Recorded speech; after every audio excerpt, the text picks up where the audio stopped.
Welcome everyone to another edition of the Civ Battle Royale. My name is Dawkinzz and let's get right into this.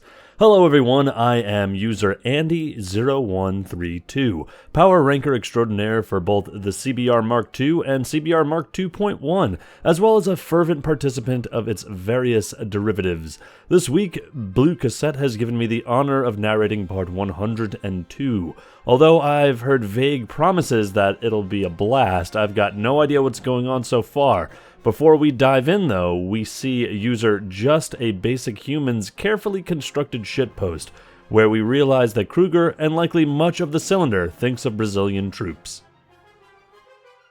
We see here the new kings of the Battle Royale, Brazil. Having been ranked first 9-3 over the Boers, we Power Rankers certainly like big carpets and cannot lie. We see here in the tile-accurate map of user Der Erlenkonig, and with it, Brazilian conquest of Sri Lanka. We also see on here the Blackfoot landings in former Champa lands and plenty of border gore. Meanwhile, on the Melon map, by the eponymous user Spherical Melon, we see just how much of the Swedish-Siberian border is puppeted.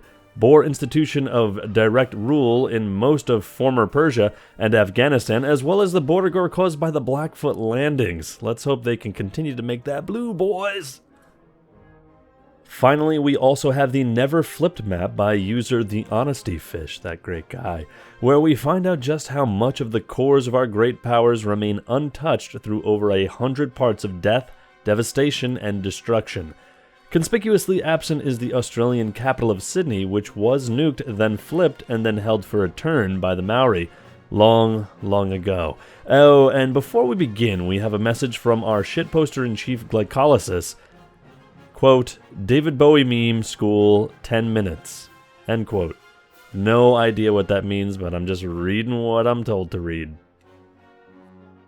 Off the bat, we see the partition and demolition of Sri Lanka as a civ. Anuradhapura, yeah, I love saying these Sri Lankan names, falls to the Boers, while we see Trincomalee and Candy, yummy, which, as an eagle-eyed observer caught, fell into Brazilian hands last part. Frankly, for our top two powers, this is as easy as taking candy from a baby. Haha! We also see continued Brazilian control over the islands of Pathane and Sri Janawanapura. Kote, yeah, that's the second part of it, cool. As well as a substantial amount of Brazilian XCOMs in the area just floating in. Also worth noting that Brazil and Sri Lanka have made their peace. The Boer army in the region appears to be non-existent. Here we see the last stand of Sri Lanka. Mini Pedro has wisely made his peace, leaving the Borg to take the diplomatic penalty for the kill. For the last defenders of Negombo and Sri Lanka, they have little left to them but their lives. Well, that and a lot of carriers courtesy of Big Carrier TM, who help them along in their final moments. Surprisingly, there's a lack of Brazilian green in Arabia and in Persia. Perhaps they don't like the sand. A sea of green unfurls. Not Vietnamese green, but Brazilian in fact. Brazilian vacationers and fifth columnists have occupied everything from Nakchuka in Old Tibet to Busan in Korea. Compared to the last part, Blackfoot forces have seized Tianjin while Bien Ho takes a beating. Hoi An flips back to Vietnamese hands while the Blackfoot presence is substantially weakened. Damn it! However, Vagan Sabu, Bien Ho, and Kalukan all look like they're about to bite the bullet. Yeah, come on. Also, fun fact, while the slides were originally sent to me, some were out of order, giving me quite the bamboozle. Here we see that although the Blackfoot have lost their hold on Vijaya, they maintain their grip precariously on Panduranga and Kathara. Olongapu falls into the red as bombers strike day and night over the forward base. Come on, it was a beautiful paradise, Vietnam. Leave them alone. On this slide, we see the Boer forward base of Ambon, the Brazilian Atamans, SJK, that's a good abbreviation, I'm going to use that, and Pathine, and a Vietnam in possession of half of Sumatra. The Kimberleys seem to have survived thus far. Will they survive further? Worth noting, Bago has fallen to the deep red. And on the Siberian front, Sibir flips Tiamen, yet for all their might can make no headway against Brazilian fifth columnists. The mountains are sealed, although the cities behind them are in deep black. Also, we see an Exclavian great musician playing their swan song. Out in the middle of the Pacific, a French galleass from ages long past before the hiatus came. Never forget. We also see a substantial collection of big carriers' investment. Will they ever be stopped from stopping wars? Not until they can convince the Koreans to stop sponsoring them. Blackfoot holdings in Vietnam have substantially increased, with Vagon and Bien Ho added to their collection. Caloocan feels the heat, while Hoi An goes back up to 2 population, as the shattered city gives all they got at rebuilding. We see in this slide the fall of Cathara again, as it has been flipped back into Vietnamese hands from those of the Blackfoot. What's more, Olongapo remains in the red. Is this the end of the Blackfoot forward base? Please, though. We're sorry. Stop. Blackfoot buildup in Manchuria, yes, actually Manchuria this time, is outdated but massive. However, the concentration of units as outdated as artillery, paratroopers, and mechanized infantry is worrying for any Blackfoot fan. It's me! As a bonus, count the Korean settlers. I'm seeing 8 of them. Who knows where they're gonna go? In addition to the Brazilian peacekeepers swarming everywhere, Korean peacekeepers join the mix around Rakjia. Forced out of their homeland by Blackfoot peacekeepers, they go to persuade those peacekeepers to go back to being peaceful. It doesn't work very well in the long run, though. Doot doot, bitch! Kimberly has taken Sri Jawawardenapura Kotte back from Brazil, putting the score from 2-0 to 1-0. Will Kimberly force Brazil back out of their lands? Off to Europe, we see massive carpets of Brazilian units. Paratroopers and drone UAVs dominate the mass, while biodrones and XCOMs are more noticeable in the top and bottom of the shot. Brazil has broken the game, for war is no more in Europe. Press F to pay your respects. After a long and admittedly dreadfully boring life, with their highlights being taking over the southern Mughal lands and losing their core to Australia and then Vietnam, Sri Lanka has met its end. There's not a Sri Lankan melee unit to be found in the shot, and with this, the last hope of Sri Lanka is dead. F. Over here, we see lots of naval border gore, courtesy of Exclavia, a refugee worker, and 2 Brazilian forward bases in India. Sorry, did I just say Brazilian forward base in India? Never would have thought they'd get this far. Finally, after a grand total of 3 turns, the Blackfoot have been kicked out of Indochina, with Panduranga returning to Vietnamese control. Will peace follow, or will the only peace be that won by the sword? Nah, the Blackfoot didn't even want it anyway. It's cursed land. Let somebody else have it. Vagon remains, but the Blackfoot presence in China is now threadbare. Brazilian 5th columnists continue to fill the land and the seas and the air and the cells of every single spot on the planet. Oh my god, they're like the Zerg. Bien Hao has fallen as Vietnam pushes back against the Blackfoot. However, Tianjin and Vagon remain in Crowfoot's control. Also, someone do something about all the goddamn peacekeepers. We see here the vast Brazilian corps filled to the brim with paratroopers, robot infantry, and others. Although paratroopers aren't the most powerful of units, they serve the vital purpose of filling up Brazil so their units end up in other countries. We also see Brazil declare its intent to eradicate border gore worldwide. What's also important to note is that paratroopers, they evolve and upgrade into XCOM units, which are incredibly important in a world domination game. So let's see if they do what they should. The Blackfoot join this rallying cry against Exclavia. Will the Boers follow suit? Also, we see Australian vacationers alongside a full Blackfoot corps. I'm beginning to smell a coalition coming. Iceland joins the anti-border gore coalition, setting the stage for the third Kekkening. Also, ridiculous amounts of Brazilian boaters. The Boers also make their peace with the battered remnants of Sri Lankan military, because there's nothing left. Korea does something, and joins the call as we see how Iceland has outsourced their military not only to Big Carrier, but also to Brazilians and Blackfoot. I wonder how the denizens of the cylinder view mercenary and peacekeeper armies. Peace again is made, while empty lands in India beckon for Brazilian peacekeepers to fill them up. Although Australia attempts to pass natural heritage sites, it seems that it shall not pass. Australia has made themselves many enemies across the cylinder who cared nothing for the Great Barrier Reef or Ayers Rock Uluru.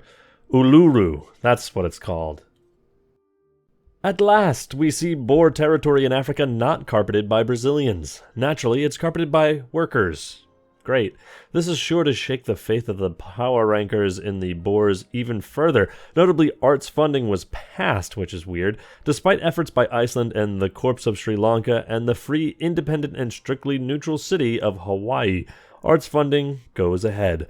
Blood and war certainly make for a good topic to stir up the feelings in artists. Tiamen falls as the Exclavians are pushed out of one of their 3 main exclaves. Although the Exclavians still possess a melee unit in the region, it won't be enough. Also falling is Hrazdan, meaning that the Exclavians have been pushed down to a rump state in Batticaloa. We also see some citadel warfare between the Boers and Sabir north of Ha Long. Off to the east, we see that Tianjin has flipped back to Vietnam, pushing the Blackfoot out of China entirely. Is this the end of their time in the sun? Oh, come on, guys, please. It may not be so, as the Blackfoot still hold their forward base of Olongapo, from which another attack may be launched. That being said, I think we can write off Blackfoot dreams of Hanoi. Korea, who the Blackfoot were dependent upon for peacekeeper storage, has turned their backs and denounced them. For what reason, we know not, but could this escalate bigger? That being said, that's not the real news on this slide. The Boers and Bucks have declared war on Armenia. As Kuchum Khan makes peace with Urho Kekkonen, we see the true difficulties associated with an invasion of Armenia. Simply put, Brazilians. Meanwhile, by taking so many city-states out, Devin, Armenia, Sri Lanka, Kruger's been building himself quite the bad reputation. Will this result in the Brazilians kniving all of his organs out at once? Let's hope so. Off of Saleh, Henry Morgan plots on how to defeat the Boers. After hours of deliberation, he comes up with the plan. How shall we cause the Boers to overextend? Or make them burn their troops on Armenia, of course, the strongest civ in the world. Meanwhile, in the Middle East, Brazilian peacekeepers have absolutely flooded everything. Although the Armenian army is composed of 4 combat units, all but 1 of which are long outdated, they might just survive this. As we turn our gazes away from the Middle East, we spy Sabir having caught a breach in the Brazilian peacekeeper armies to seize Bamda back. Now the Trungs are on the back foot. Will Sabir go the way of the Blackfoot, their conquests lasting barely all of 3 turns? Only time will tell, my friends. Here we see a 0 health Pathin and a Kimberly in a position to take it. Will the Kimberly walk out of a war with Mini Pedro unharmed? Things go from bad to worse for the Blackfoot, damn it. As Brazil denounces them, will war break out between our 2 peacekeeper powers? Meanwhile, in Karakorum, Genghis wakes up. Looking around groggily at himself, he totters over to the war table where his generals mention that Korea has no army. Tired, he decides to denounce Korea anyway for giving him something to have to think about before morning coffee. Here we see the Swedish annexation of Hebron, more direct rule from Pretoria from the Boers, as well as the beginnings of the assimilation of Gaza. More ominously, we see a vast green carpet of Brazilian vacationers, devouring all in its path. As for Armenia, I doubt a 98 strength city, a power armor infantry, and a marine and a caravan, and a great merchant for all that, will hold up for more than perhaps 1 turn, given how Boer biotroopers are already in range of the city. Good luck. Over here we see the fall of Urgench as Sabir moves further into Vietnamese territory. They're doing better than my guys. Although the Siberians are slowed by the veritable ocean of Brazilians, Sabir is at least able to make troops. Vietnam, on the other hand, has nowhere to go. Coast appears to be next on the list for Sabir. Go, Kuchum Khan, go, you smarthy fool. We pan back to Vietnamese China, where we see vast Brazilian hordes, a few more Blackfoot units in Korea, and a Siberian unit in the top left, presumably having managed to find a crack in the Brazilian armor. Sri Lanka lives on in a refugee submarine off the shores of Australia. We All Live in a Red Submarine plays day and night, reminding the few remaining Sri Lankans to not open the hatch while they're underwater.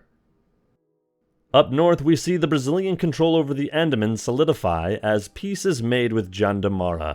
To be honest, Jandamarra hasn't done too badly considering how he's just walked out of a war with the top two powers on the cylinder. Urgench flips back to Vietnam, but it's already deep in the black. Meanwhile, Brazilian fifth columnists continue to swarm everywhere. Count the Finnish great musicians in this shot as well. The Blackfoot are on the back foot as Alangapu falls to an embarked Vietnamese robot infantry, and given how the only troops Crowfoot retains on the island are a damaged paratrooper, doesn't seem like the forward base will be retaken. Indeed, the whole of the Blackfoot Empire in East Asia has met its final hour, with Panduranga, Kathara, Vijaya, Hoi An, and others all being in Vietnamese hands once again. Rats. In the Swedish core, replete with Jyväskylä, its twin in Ukraine, off-screen, more relevantly, we see that while Sweden proper is filled out with Brazilian vacationers, former Finland is not. Also, look at that amazing population. With the exception of Lados, Jönköping, Lappeenranta, and a few others, every city here is above 20, or even well into 30s for the population. Now that Vietnam is being all cocky because they pushed our Blackfoot boys right outside of the territory, they've also denounced the Swedes. Let's see how that turns out for them. Oh, shoot. Round 2 is here. This time Kruger ropes Ekenek into the war as Boer, Inuit, and Kimberley clash once again. Jandamarra is either shitting himself or hunkering down for round 2. We also see part of the Ice Sheet fleet and naturally short of advanced destroyers. All the same, it seems to be surprisingly free of big carriers' influence. Now, we have all been asking for the Inuit to actually do something. This isn't what we had in mind. And no, it wasn't declare war on the Blackfoot, it was do something else. Not one to go down quietly, the Kimberley have already taken back Ambon, carpeted their core, and look to face their end with their chins held high. In a move that must have pirates cylinder-wide getting sleepless nights, Mini Pedro denounces Henry Morgan. Will Brazil come back to push the bucks off of the continent? Also, we see an exodus of Boer workers through buccaneer lands. The Siberian Nam frontier, with Urgench having flipped once more into Vietnamese hands. Can Sibir seize the city and push the border back further, or will this be another endless meat grinder? Iceland joins on the buck hate train with a denouncement. More irrelevantly, however, both the Trungs and Mongolia have gone to war with Finland of all people. Neither can reach Finland as it stands, as Batticaloa remains snug in its safe place in Arabia. We see here the aforementioned Batticaloa protected by its guard of Afghan peacekeepers. More interestingly, however, we see that the Brazilian units have all moved out of Boer Territory. There's not a Brazilian to be found in Boer lands. Has the moment of war finally come? I don't know. With the Brazilians having left Boer lands behind, the Boer Corps looks sad and empty, with some cities lacking even a single unit to garrison them. We also see the fate of Gaza, with Armenia assimilated into the Boers. Indeed, as eagle-eyed viewers might have realized already, Armenia died 3 turns ago. F. Ever plucky and ever resilient, Armenia was a survivor until the end. But alas, no strength, no eternal will, no awe-inspiring victory could survive the wrath of Kuchum Khan, and then the total annihilation delivered by Skynet. That which fell Vietnam, felled Armenia. May you rest in peace, Tiridates. Armenia will forever be strong. We see more symptoms that the Brazilians have at last left Boer lands. The Congo, once so full of vacationers and fifth columnists, is now bare and empty. Again, this paints a paradoxical scene. On one hand, city strengths reach as high as 207. On the other hand, many cities lack even basic garrisons. On the other hand, again, even without a garrison, the cities have upwards of 170s in strength. Now that the open borders have ended, will Mini Pedro go to war? God damn it, Blue Cassette, stop teasing us. Before BC allows us to see the conclusion of the Boer-Brazilian tensions in Africa, we pan to the Sibir-Nam frontier to see the cost of war. Nukes again fly, and Sibir is the target. We also note where the peacekeepers in Boer lands have gone in an instant. Sibir is flooded. Oh, holy shit, holy shit, holy shit, holy shit, holy shit. A four-way coalition has been formed against the Boers. Brazil, Sibir, Iceland, and Vietnam, along with the Kimberley, make the second OCP, the Orange Containment Plan. Oh boy, this is going to be big. This is the biggest war we will have seen on the cylinder thus far. Oh man, this just got juicy. Right off the bat, Brazil makes it clear they'll be the main contributor to this alliance. That being said, they'll have a tough time of it. Although XCOM's 100 combat strength, Biotroopers 120 combat strength, and Robot Infantry, also 120 combat strength, are strong, Paratroopers with 65 strength are nowhere close. Anyhow, first turn of war, Anuradhapura into the red and Kandy into the yellow. Here, we are reminded that the second Orange Containment Plan is not simply Brazil. While a weakened Vietnam cheers on and provides moral support, we also have Sibir, who is in fact in an excellent position to damage Boer Persia and India. That being said, with Sibir and Vietnam still at war, will they take this opportunity to make peace or fight each other over the Boers? Fatality. On the first turn of the war, Persepolis falls to the Brazilian peacekeepers. What's more, Ganapi is already deep into the black. We also see Hawaiian peacekeepers outside of Persepolis, vaguely muttering about peace.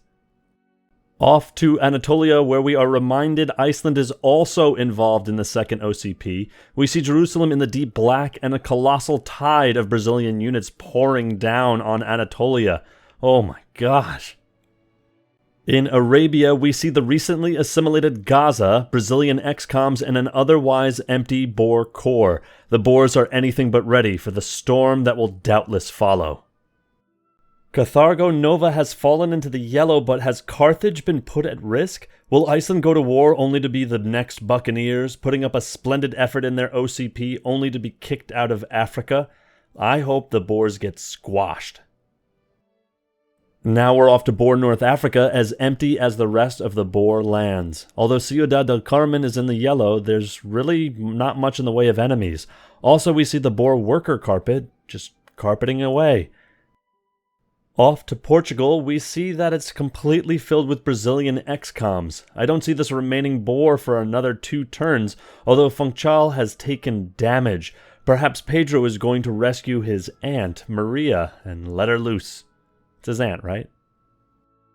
Off to former Morocco, we see Issid and Fort de France in the deep black, and other prize Iceland stands to lose in Africa, Marrakesh and Nivitas, I suppose. Next, we see the South Atlantic, which seems calm, but for how long will that calm last?